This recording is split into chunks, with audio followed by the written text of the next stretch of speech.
क्या देसी ट्विटर कहे जाने वाले कू ऐप में चाइनीज पैसा लगा हुआ है और क्या ये ऐप यूजर्स के डेटा को लीक करता है? पिछले दिनों देश में कू ऐप बड़ा पॉपुलर हुआ है। मिनिस्टर से लेके गवर्नमेंट डिपार्टमेंट्स तक, सेलिब्रिटीज से लेके गवर्नमेंट ऑफिशियल्स तक सब ने कू पर अपने अकाउंट्स बनाए हैं और इस made in India micro blogging platform को काफी ज्यादा प्रमोट भी किया है। लोगों के बीच तो कू ऐप इतना ज्यादा इतना पॉपुलर हुआ है कि एक हफ्ते में इसके डाउनलोड्स जो है वो 10 गुना बढ़ गए। अब पॉपुलर तो यह ऐप काफी हुआ है, लेकिन अब इसके साथ कुछ कंट्रोवर्सीज भी जुड़ गई हैं।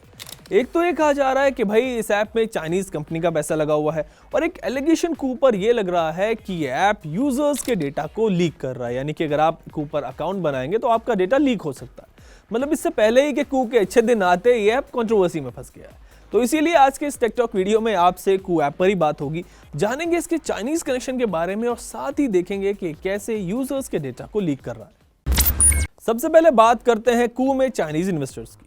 तो जैसे जैसे कू की पॉपुलैरिटी बढ़ी तो सोशल मीडिया पर खबर आई कि इस ऐप में एक चाइनीज कंपनी का पैसा लगा हुआ है। अब कू के फाउंडर्स तो इसको प्योरली इंडियन ऐप बताते हैं और इस ऐप ने सरकार का आत्मनिर्भर भारत ऐप चैलेंज भी जीता हुआ है। तो ऐसे में कू में किसी चाइनीज इन्वेस्टर्स का किसी चाइनीज कंपनी का पैसा लगा होना तो भाई लोगों को पसंद बिल्कुल नहीं आएगा।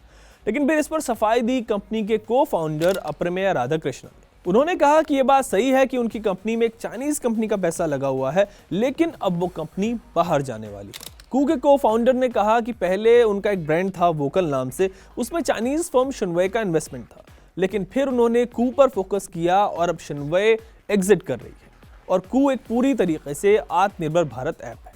तो ये रायता तो काफी हद तक कू ने फैलने से पहले ही समेट लिया, लेकिन एक और रायता फैल गया है और अब इस ऐप के पीछे पड़ गया है फ्रांस का एक cyber security researcher Robert Baptiste अपने ट्विटर नेम इलियट एल्डरसन के नाम से जाने जाते हैं और एल्डरसन किसी भी ऐप या प्लेटफॉर्म में सिक्योरिटी फ्लॉज ढूंढते हैं, यही इनका काम है। 2017 में एल्डरसन ने इंडियन गवर्नमेंट के आधार डेटाबेस में सिक्योरिटी और प्राइवेसी इश्यूज की बात कही थी, फ्लॉज की बात कही थी और सिर्फ आधार नंबर के जरिए try chief R S Sharma की पर्सनल इंफॉर्मेशन ट्विटर पर शेयर कर दी थी। पिछले साल एल्डरसन गवर्नमेंट के आरोग्य सेतु ऐप के पीछे पड़ गए थे और उन्होंने उस पर भी काफी सवाल उठाए थे। और अब कू ऐप से रिलेटेड एल्डरसन ने ट्वीट किया और कहा कि उन्होंने कू ऐप को 30 मिनट तक यूज किया और पाया कि ये ऐप यूजर का personal data like email, date of birth, name, marital status और जेंडर इन्फो लीक कर रहा है। इसके स्क्रीनशॉट भी एल्डरसन ने ट्विटर पर शेयर किए।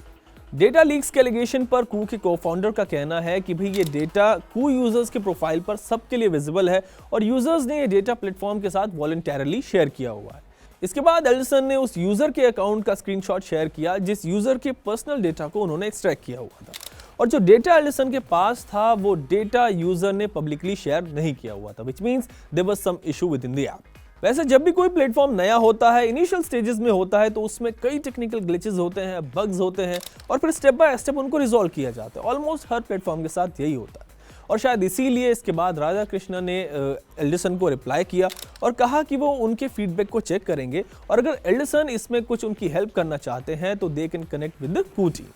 और ऐसा करके कू के को फाउंडर ने दोनों रायते ऑलमोस्ट काफी हद तक समेट लिए। वैसे कू के साथ कुछ ग्लिचेस आए थे अभी कुछ दिन पहले, जब हर कोई कू पर पहुंच गया था, मिनिस्टर्स वहां पर आ गए थे और लोग काफ़ी कू को डाउनलोड कर रहे थे। उस वक्त भी कू का जो प्लेटफॉर्म है वो स्टेबल नहीं रहा था और उसमें काफ़ी सारे इश्यूज फेस किए गए थे।